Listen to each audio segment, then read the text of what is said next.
I'd like to introduce Jill Ebstein. She's a personal friend and she's a writer, but writing's not really her day job. She's worked for lots of large corporations like HP and Citicorp and some biotech startups in the area. And she does business consulting and marketing, but she likes to deal with the human side of things and interact with people. And that's what really led her to write this book or compile this book. And she's got another book already out and another one on the way that she's working on or thinking about. So without further ado, Jill Ebstein. Love that. Nice, short, to the point. I'm so glad to be here. Jason, thank you for bringing me. And I want this to be a conversation, a two-way conversation, not just a one-way thing. And I think I want to start by describing what led me to do this at my pace. As you see, this book is it's all about blue sky and open roads. And I did this because at the time, Sheryl Sandberg's book had come out on Lean In. And as most of you remember Lean In, it was sort of, you can sort of belly up to the bar and you can get a lot further if you're completely invested and determined and willing to raise your hand. And so it was actually a great message for it was really written for women. And for a lot of women loved it, and a lot of women felt marginalized and disenfranchised from the whole thing, and like there was no book that seemed to capture the way they were doing life. And I got a little tired of hearing a lot of that judgmentalism between the women who were what I call on the Autobahn, going full speed ahead in a linear fashion, and the ones who were on the winding road with the stops and the starts and the U-turns and the forks in the road, just, the ones who are venturing in a much different kind of pace. And I really believe that we have to try hard to reserve judgment and to basically find our way and let other people find their way. And so in the spirit of trying to help create a voice for those women who felt marginalized with the Lean In conversation, I wanted their stories. And I looked around, and I couldn't find that book. And so I decided, well, we need to capture those stories. And so when my kids were in high school, there was a series called This I Believe. It was 500-word pieces. I don't know if anybody knows about it, but it was very pithy. It captured a moment, a belief. And I thought, well, you really couldn't tell a journey in any real way of any interest in 500 words. But what if I did 1,000 words? Could I capture my story in 1,000 words? So I wrote my story. Then I assembled some good friends into my house, and I said, I want you to read this piece that I wrote. Don't pay any attention to me. I'm just going to be working on the side while you read my piece, which of course was not true. I was totally staring at them the whole time, seeing were they absorbed, were their eyes sort of wandering off different places. And I knew I had a loser actually at that one because they weren't really absorbed. And then I actually interviewed them, which is what I do in my day job, is I interview and get market feedback. And I learned some of the gotchas for me, and so then I rewrote my piece completely, and then I came up with the idea of guidelines, which now drives every At My Pace book. And so I came up with the guidelines, I wrote my piece, I sent it back to my friends, and they're like, oh, this is awesome. So I got such positive feedback, and I knew they weren't doing it to be nice, because I saw the first round. So then I got the message out. I did two things simultaneously. One is I got the message out to friends of friends of friends, because I wanted a big circle. And I said, I want people to tell their stories. I have guidelines. I will help them. And so I was getting the message out. And the second thing I was looking at is, how am I going to actually deliver a book? Can I find an agent? So I went to 4 different agents that were recommended to me with my connections. And all 4 agents independently said the same thing. Will this be about some famous people? I said, no, this is about people like you and me. Good, ordinary, everyday people trying to construct a life and a journey that has meaning. To which they said, each one of them independently, that is a great idea, but I can never sell this to a publisher. It needs famous. So I felt that was clear, and so then I decided I would self-publish, which I like that anyway, because I get to be in the driver's seat, and I get to own the pace myself of how we do this. So I then proceeded to start to collect pieces. And so the first piece and the 36th piece, I think, in a way that I could never have predicted as bookend pieces, totally tell the story and the goal of At My Pace. The first piece was called Discovering My Way, and it's by a woman named Fran Heller. I don't read too much on these things, but I read a little bit just so you can get it in their words. And Fran's story is the following. She grew up as a daughter of an academician. And during his sabbatical, she would go to Spanish-speaking countries, and she learned to speak Spanish fluently, and she learned how to acculturate and really take on the environment she was living in. And she remembers being 5 years old and saying to her parents, she heard Sergeant Shriver announce the Peace Corps and saying, I want to do the Peace Corps when I get older. She remembered at 5. So then she grows and she does life. She has a job at the ACLU. She has a job at the publishing house. She gets married. They go do the Peace Corps. And then she comes back. They have kids. And when they have kids, she feels like her priorities change a little bit. At least how she wants to do life changes a little bit. She doesn't want to go back to work. She wants to be at home. She wants to be with other like moms. That was at the time it was moms in her area that were doing the same thing. She did that for a while, and then she realized she really needed to go back and to work. So she becomes a travel agent. She starts her own travel agency, so she has the freedom to be able to come and go, make some money, run a business, but be with her kids if she wants to. And then her daughter is diagnosed with cancer. And the next thing she knows, she's at the hospital 24/7, helping her with her daughter and with her laptop doing her business. And she's with all these Latino families who don't speak the language as well and are trying to navigate our very complicated healthcare system. And there she is, taking care of her daughter and also reaching out and helping these families. Her daughter passes, her marriage dissolves, and now she's trying to figure out what does she do next. And it turns out that one of her clients when she was doing travel brokerage was a Wall Street firm that traded in energy credits. And at the time she was servicing his travel needs, she said, you know, you have an opportunity, I think, in the retail market. Have you ever tried the retail market? But it wasn't something in his bandwidth at the time. And so when she's figuring out what to do next, he says to her, well, you had this idea. Why don't you come work for us and see if you can make this retail segment go? So she thought, well, what the heck, you know? She's the kind of person who will always sort of go stretch herself and try something different. And she does that for 2 years. And for 2 years, she's on the trading floor, which she describes as like a noisy frat house. And after 2 years, she decides it's really not her. She doesn't know what is her, but she knows that's not her. And then through serendipity, she has coffee with an acquaintance who turns out to be a social worker. And the social worker describes her position, what she does, and Fran says, that's it. That took her back to that moment in the hospital when she was helping people navigate the system, and she loved being a help and a support. And so I will now read from the book what she writes. At the ripe age of 44, I enrolled in grad school. I was one of the oldest in the group and considered every day an opportunity, no matter the workload. My first day was on 9/11, and I was at my internship at a senior center in Washington Heights. There were many Latinos in the room with me, glued to the TV, some of them political refugees that had fled to the U.S. as their ultimate safe haven. Their doubt and anxiety were palpable. I was in the right place for me.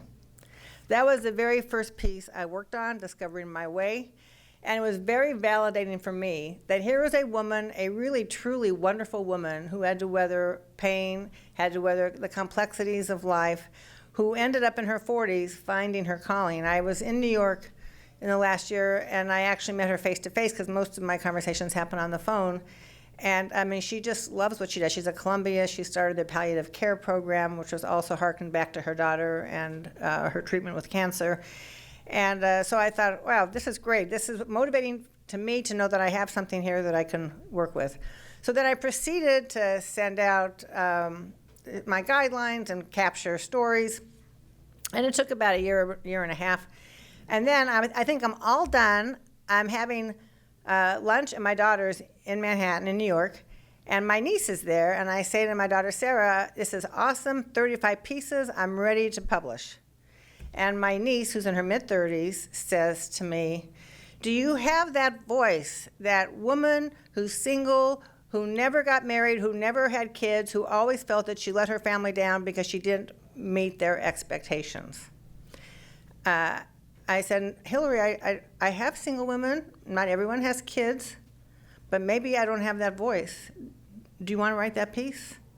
And she did. And that piece is the piece that, when I tell you this book has been reviewed by so many people, that piece always captures people's hearts and their attention.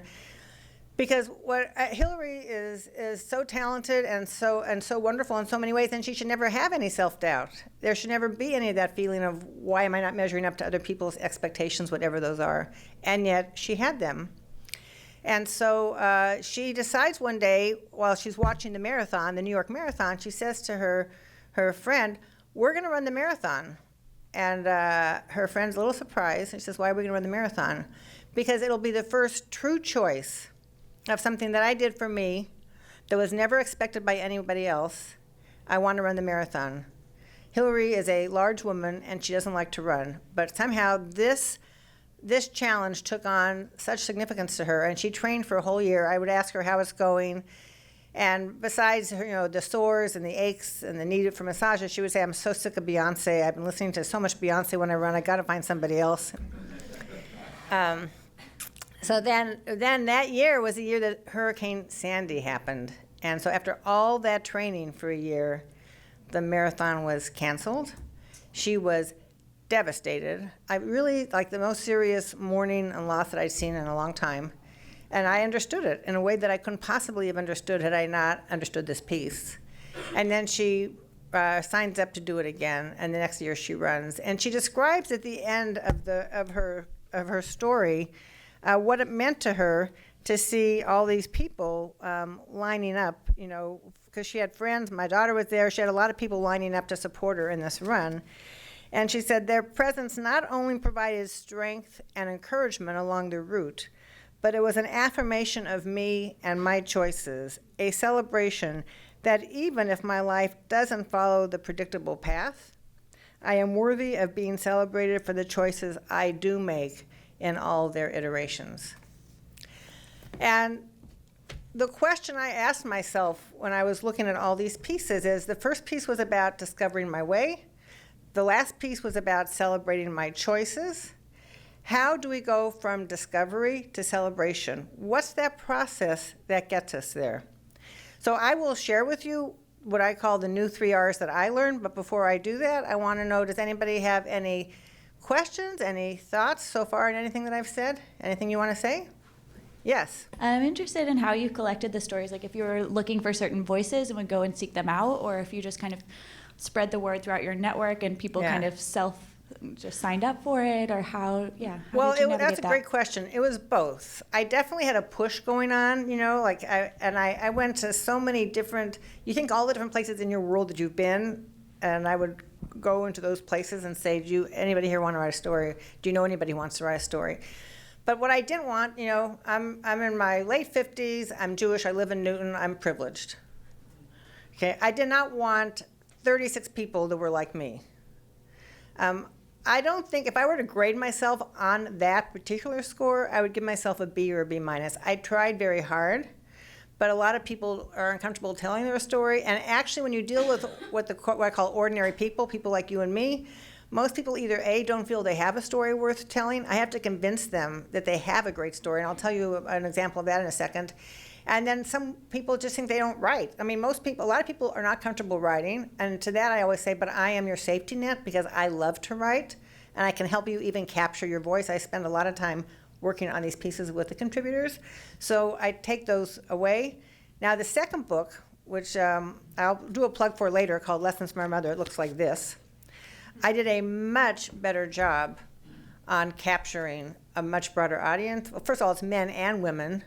But also it's across geographies, ethnicities. But it's a good question, and it's something that I feel, and I actually acknowledge that right in front, that I say I didn't do a great job on that one. I tried, but you can't make people tell a story who don't want to tell their story. Thank you. Any other questions before I move on? Okay. So how we get from discovering my way to celebrating my choices. I think there's a new 3 R's that we need to embrace. And the first one is resilience. Now, we see resilience written up in stories all the time, but when you hear these stories and you see the moments of challenge and struggle and the strength that it takes for people to persevere, it gave for me resilience a new meaning. So I had a colleague of mine from my HP days who said to me, you need to first email my sister, and then if she doesn't email you back, you need to call my sister because she has a great story.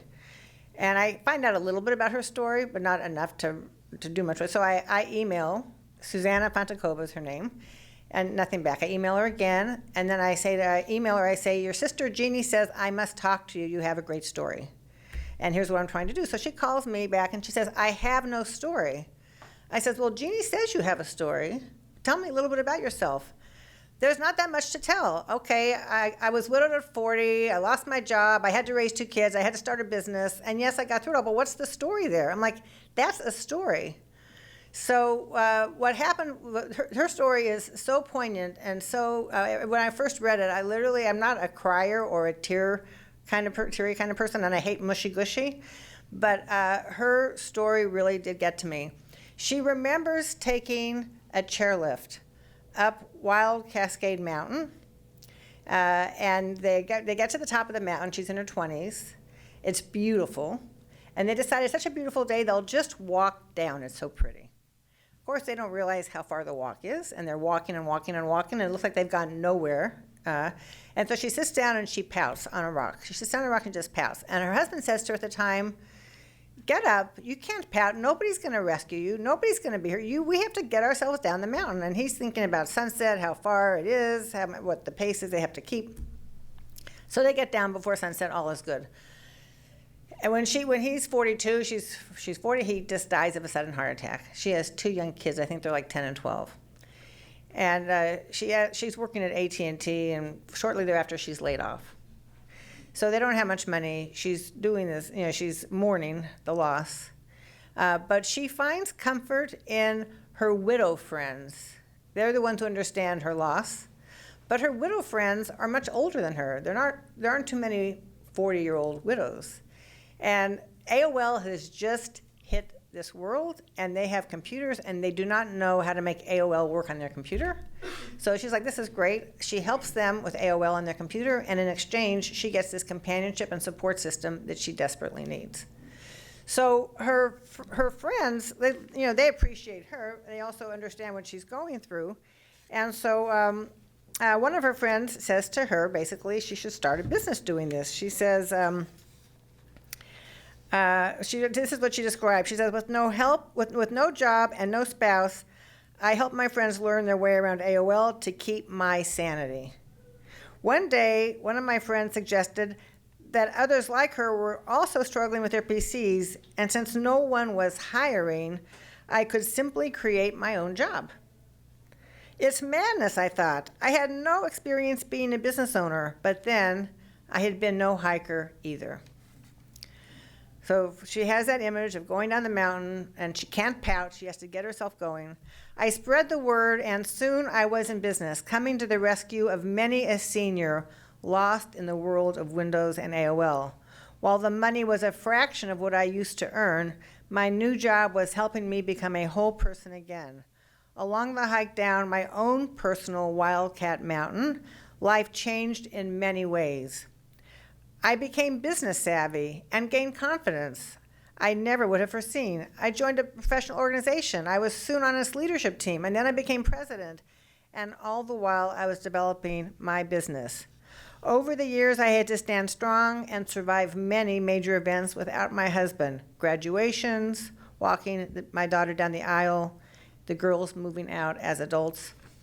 And she finishes it, she said, I started out as a shy wife of a man who was bigger than life. If the young woman in her 20s could meet this mid-50s woman, she would be completely astonished. The funny thing about that piece to me, I always felt like, wow, the growth and the resilience. But my mother, who recently passed, I'd go visit her a lot. She lived in Denver. And the facility that she was at, I would get a group of people together where I'd start talking about these stories, and you just want to keep them engaged. And whenever I read that piece, they're like, well, we could update that. If the 50-year-old in us could meet the 80-year-old in us, they would be completely astonished. You can look ahead and see the growth. So that's a great example of resilience, and that one was poignant and had some very sad moments in it, but also you felt very good about where she got. But there's others that are just funny. There's a piece in here by Sandra Gregory called A Few Minor Repairs. And she and her husband, they ride the dot-com boom, and they have all the houses, and they have the cars, they're leading a big life, and then the bust happens, and then they lose their wealth, and eventually they lose their marriage. They have a little bit of I think maybe she would call it some combination of stupidity and a massive ego. They decide to open up an auto repair shop for fancy cars because they drive fancy cars. So they'll take their last dollars that they have and make that work, and it doesn't work. And the next thing you know, she is sleeping. Their marriage is dissolved, and she's sleeping in the basement of her brother's house on a Little Mermaid bed while her kids are upstairs. And she talks about what she's going to do next. And she also lands on her feet. So there's a lot of stories of resilience. So that's the first R, which is resilience. The next R is reinvention. But I feel like reinvention is a very big word, and most of us don't really know what to do with it. It sounds like such an overwhelming thing to do, to suddenly remake yourself into something else. So I call it, there was a woman who wrote a piece here, Donna Sturgis Tatum, and she talks about taking a left turn, doing that occasional thing, that change up that takes you out of your ordinary comfortable zone. And I feel like that's a lot more realistic about what we sign up for sometimes. So there's and I would say that for me, At My Pace is a reinvention story for me, because I never thought of myself as publishing books and speaking. When I speak, I usually speak about market research findings. I don't speak about things like this. So it was helpful for me to actually see that this is something that people do in smaller ways. So there's a bunch of pieces on reinvention that I think are a lot of fun. But there's one called Finding My Passion After 50 by Ronna Benjamin. And she's a lawyer, real estate lawyer. She did law for decades. She raised her kids and did law, and she hated it. She hated reading the contracts. She hated all the bickering and the contentiousness of it all. And she would fantasize about things she could do that would not be law. And then one night, she goes out to dinner with her husband and her son's girlfriend and their parents, her parents. And the girlfriend's parents are just a total nightmare to her. She comes back so undone, and so she does not know what to do with her restless angst about this dinner. She felt they were horrible in many different ways. And so she tries to go to sleep, but she can't go to sleep. So in the middle of the night, she wakes up, or she's never going to sleep, but she gets out of bed, and she writes the story of her dinner and the conversation and the peculiarities of it all. And she is laughing the whole time she writes. And all of a sudden, she realizes not just that it's therapeutic for her, but that she always had this voice in writing that she's never really expressed. And she's fortunate, not everybody can do this, but she was able to give up her law job. And she started a magazine called Better After 50. And so it just ended up becoming a complete, that's not a right turn or a left turn, that's just a whole nother road entirely. But you see, there's another story by Melissa Ludke. She is a Nieman Fellow. You guys know what Nieman Fellows are? It's like a designation for very talented journalists who get these scholarships. And she writes about being 40, thinking she would be a mom, but she wasn't a mom, and so she goes to China, and she ends up adopting a baby girl. And she's now made her life understanding the Chinese culture, and she has a bunch of writing and stuff that revolve around that. But in her early years, she was a sports journalist. And so she talks about, actually, there's a great quote in there in Melissa's piece about what she did and what it meant to her. And it really reminds me that there's so much more that we can do that's in our range. You don't have to actually go to China and adopt a daughter to sort of see that, wow, I can reinvent. But here she talks about at two junctures, one recent and the other nearly 2 decades ago, I stepped off my usual path to head towards places neither customary ambition nor conventional wisdom would suggest. The earlier detour brought me to motherhood, and the other one at the age of 46 when I had no job, and now she's working on bringing her message out. So I want to stop here and ask you whether reinvention or taking a left turn, is that something you think about in your own personal lives? Does it feel comfortable for you? Or is it scary to you? When you think about that, what's your overriding emotion? Anybody have an example of a small moment that they've taken a turn? Yes? I can share one. It happened probably 10 years ago. So I had moved to Boston, and I didn't know anyone here. I was with my husband, who got into a graduate program. And I started to work at a company that I had worked with before, but with all new people. And I was having a hard time sort of settling into the city and making friends. So I started to go to a fitness studio and take classes there. And I have no dance background, no athletic background, but I decided I wanted to teach. And Wow. so I went through a 6-month training program for like over a course of 250 hours back and forth to New York to learn to teach this barre class. And it's been something I've done for the past 10 years. And so Wow. it's a totally different to Yeah. my full-time role here at Google. And it made no sense. But I really, it was one of the hardest things I ever did, and I'm so glad I did it. Yeah, that's awesome. I remember getting on a tennis court when I was 38. I play tennis a lot, and thinking, oh my God, you're just starting a tennis game at 38, no way. And that was the scariest moment. I have done so many things in my life that have nowhere near as scary as getting on the tennis court. And now I'm 59 and I play tennis all the time on a tennis team. And so when you look back at those moments, you can sort of say, wow, I was able to overcome my fear. And not only that, but it's just such a great sort of balance to the other things in our lives. Yeah. Does it ever feel to you when you think about reinvention, does that feel like a big word to you, or does it just feel big to me? How many people think, hands up if you think it feels like a big word? Yeah, see, I think it's scary. It's not so easy to actually envision that. And this helped me to see some of the small things that people do along the way. It's not wholesale change, it's incremental change that people do to be able to add a little bit of a change up, a little freshness in their lives. So, okay, so that's reinvention. And the third R, so the first R, resilience. I'm sorry, go ahead. Yeah, I'm curious about reinvention and whether or not in your stories or the stories you've acquired or whatnot, if it's always forced, right? It sounds like a lot of times it's forced based on circumstances, or if there's a conscious choice, because of want. Right. That's a great question. There are some times it's forced, but there are plenty of times that it's want. What I will say is that for some of the reinvention stories, these are examples of people who could do it. In other words, they had enough of a safety net, they could go take a flyer out there. And for some of us, that would not be something that we could do. I mean, I only can do this book and all these other books because I have a day job. If this were the thing that I needed to do to send my kids to college, it definitely would not work. But there's plenty of people out there. The book starts out with a woman named Kim LaRusso, and it's called Falling Off the Corporate Ladder.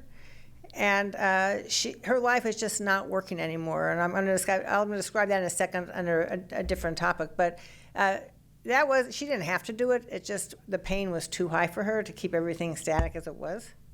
Did you want to say something? Yeah, I had a sort of follow-on question, which was, so in the cases where it isn't forced, how do you know when it's time?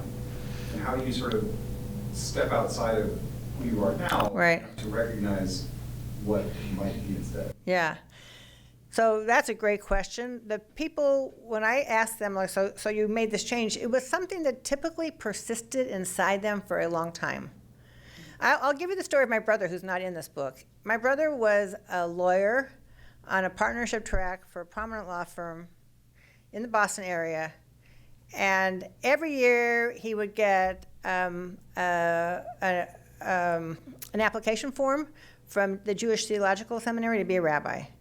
He did this for 5 years. And every year I would say, Wesley, you have kids, you have a good career, you went to a great law school. Can't you just go give a sermon here or there and meet that need and let it sit?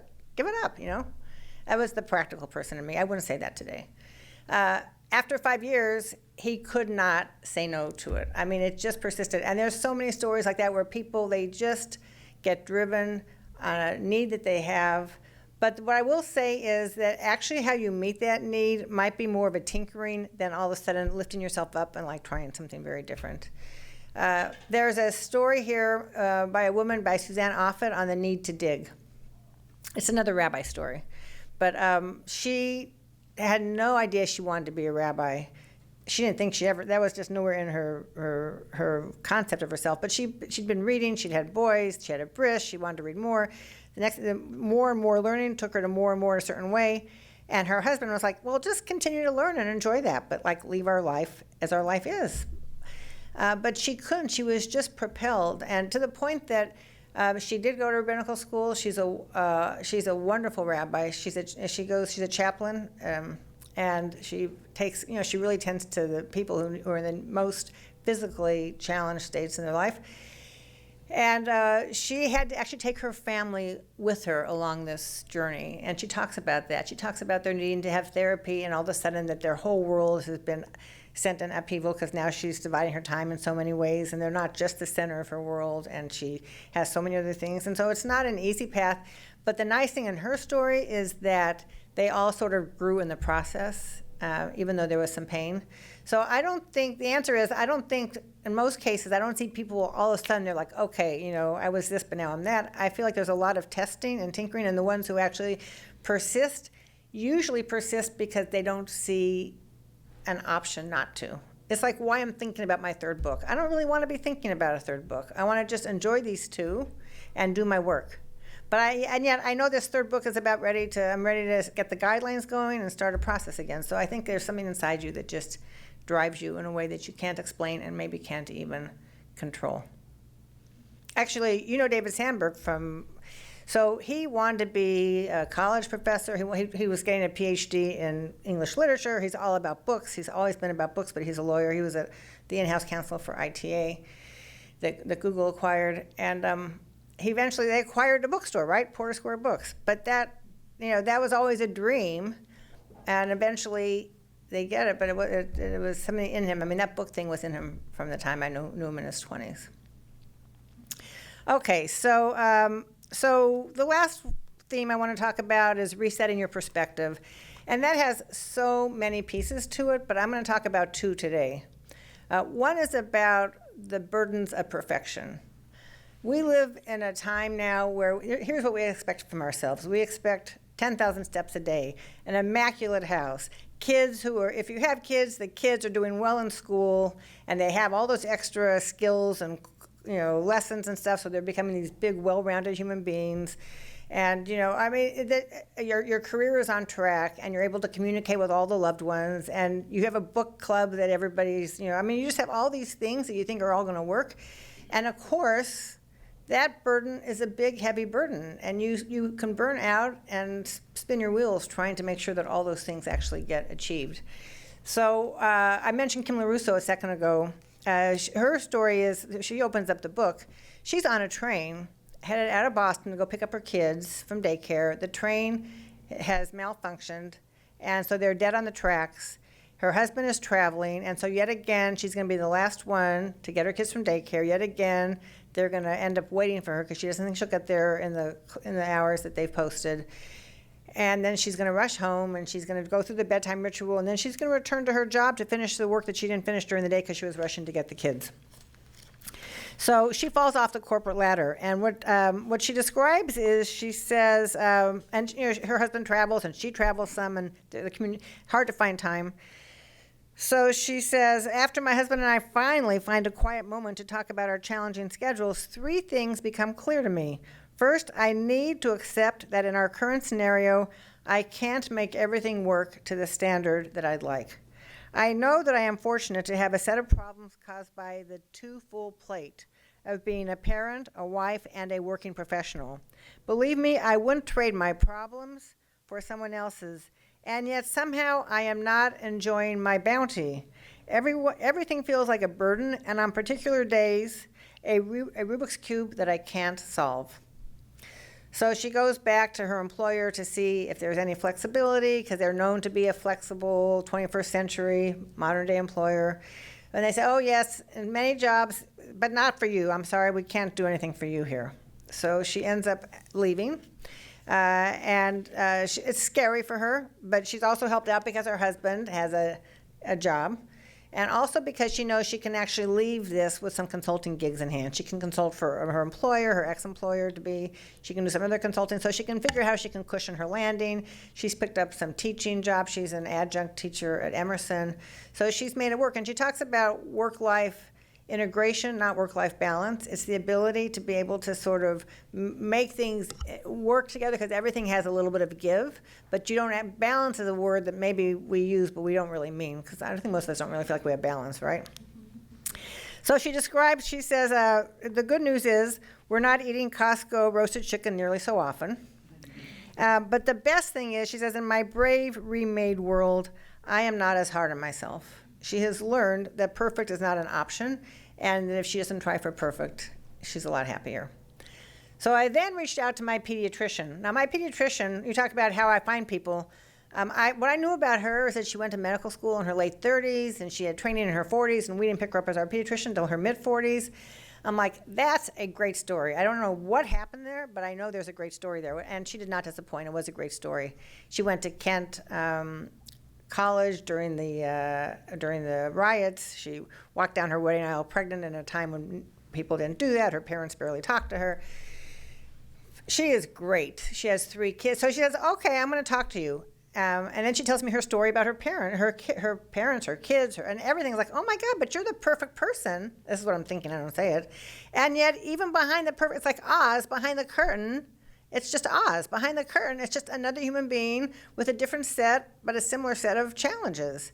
So now she's getting ready to retire. And I say to her, okay, so what does it all mean? What's the point of what you've learned in all these years of being a pediatrician and a mom and a wife and all that? And she says, this is how she finishes it. She says, there have been many bumps in this journey. There were so many times I felt that I was blundering and making a wreck of things. But at this moment, I have found my peace, and I am thankful.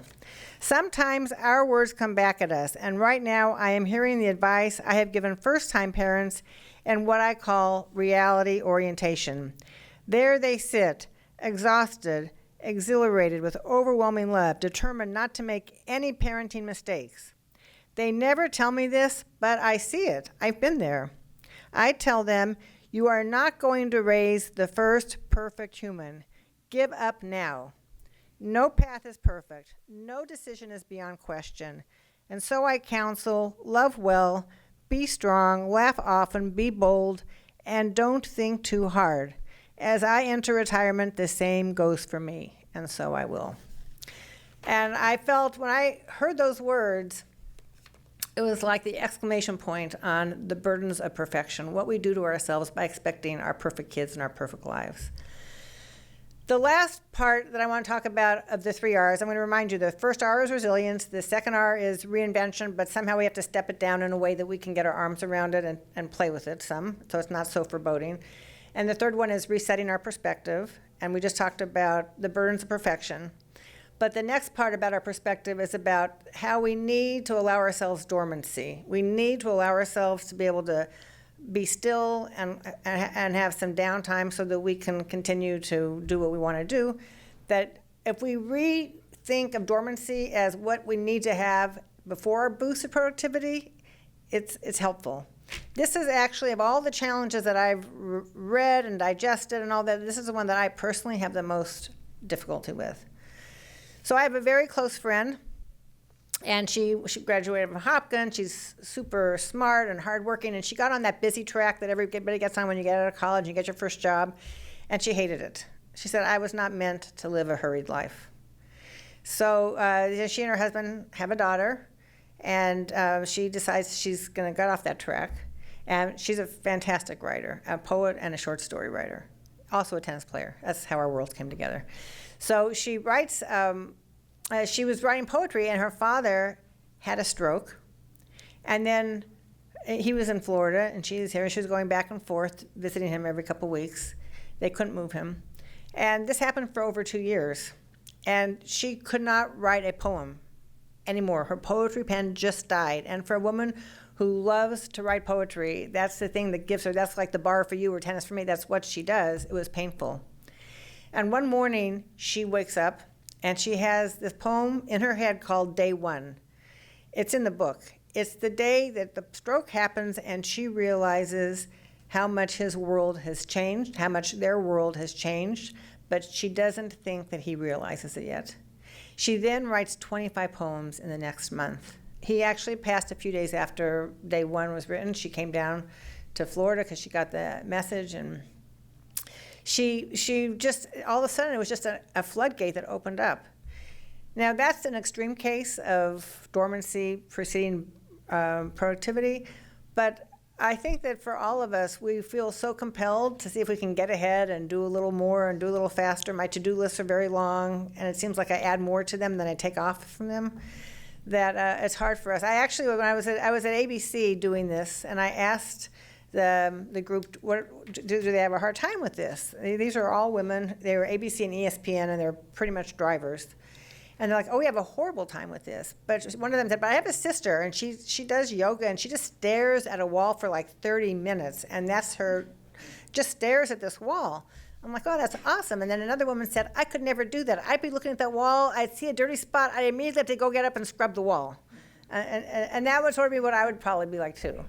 So I'm wondering, within this group, do you ever feel like, do you have a problem with dormancy, or can you allow yourself to step? You have a problem with dormancy. Do you ever have that smart voice inside you that says, even if you have a problem with dormancy, I got to do it? And what do you do for dormant? What do you do to be dormant? I just watch more and more. That's a good one. Anybody else have any thoughts for how they like to be dormant, how they like to refuel themselves? Sleep for like 12 hours. Sleep. Yes. Sleep. Well, we're usually underslept as a nation, so that's probably a good one. Uh-huh. When you think about sort of those challenges that I've put out there, reinvention, the burdens of perfection, and allowing yourself dormancy, are those challenges that speak to you? So I was just going to speak about dormancy for a second. Mm-hmm. I find that the only way to be dormant is to really be on vacation for a continuous week and not look at the corporate email. And the day before coming back, it's I have to look at find out what's going on before I get there. Right. But I see people on my team, it's not me, but there are people on the team who have their vacation balance totally full. Yep. And the corporation says you can only accumulate so much time. Right. And they don't take it. Right. And I don't know how they manage to not take it, because I do need that time. Yeah. This year I finally decided I was going to take a vacation completely detached. I'm an admin, so as we all know, and so I completely, it took me almost 2 months to unbury myself. Yeah. I will never do it again. I will check every other night, or Right. get some sort of rhythm Right. involved, so I know that I could, push it off to others that need it to be, or, or kind of bond or something. It was crazy. I agree. I feel like in some cases, if you take a week off or take 2 weeks off and you don't look at your email, you need like 3 weeks to recover from your vacation. Yes. Yes. So that always gets really taxing, because it almost seems like taking a vacation was a burden in itself. Right. You don't look at email at least, or do some kind of maneuvering. Right. Well, I think it's my biggest personal challenge of all the things that and my kids tell me that too. They're like, can't you just do nothing? And it's very hard, depending on how you're wired and what your list is like. And it also comes back to that passion or drive you have inside you for things you want to do. And maybe the feeling that nobody else is going to do those things that you need to do. So I have a hard time with that. But yet, I think that sometimes we sort of burn out. And so a lot of this is about, when you look at this cover, I spent a lot of time working on the covers of my books and what it's going to look like. I want the open road, I want blue sky. I want us to feel like we have opportunities to do so many different things. We're not as constrained as we feel. And yet, if we expect ourselves to have the perfect life, if we expect ourselves to be busy and productive all the time, then the road doesn't look so open and the sky doesn't look so blue. And so that's the challenge. But if you look at discovery to celebration, to be able to celebrate, to have that energy, to be able to sort of affirm what you're doing, those are some of the pieces that have to fall into place for us to get there. So now I'm going to make my small little pitch at the end. So first of all, if you guys read this, I would love reviews on Amazon. That would be very helpful. You give it whatever you want. I don't care about the ratings. I care that it gets read and people have real comments on it. I apologize that it's all women in this particular story and book, and that was because I was responding to the Lean In conversation. But now I'm going to do my pitch for book number 2, which is men and women, and this is Lessons from Our Mothers. It's a mother bird and a small bird, and it's giving a flower, so it's about gratitude. Can you see that? Sorry, it's about gratitude. And for some people, that flower is an olive branch. For complicated relationships, it's about how they make their peace with their moms. But for others, it's about just genuine ease and appreciation. And all these books, all the At My Pace, it's really about trying to expand our conversation with people that we care about, on topics that we care about, and being able to take advantage of all the different perspectives. You know, everybody is different, but yet our pain points and our challenges, there's a lot of commonality in there. And if this book ends up facilitating conversation and some understanding, then I will have met my personal goals. Okay, well, thank you all so much for coming today. I really appreciate that. Thank you.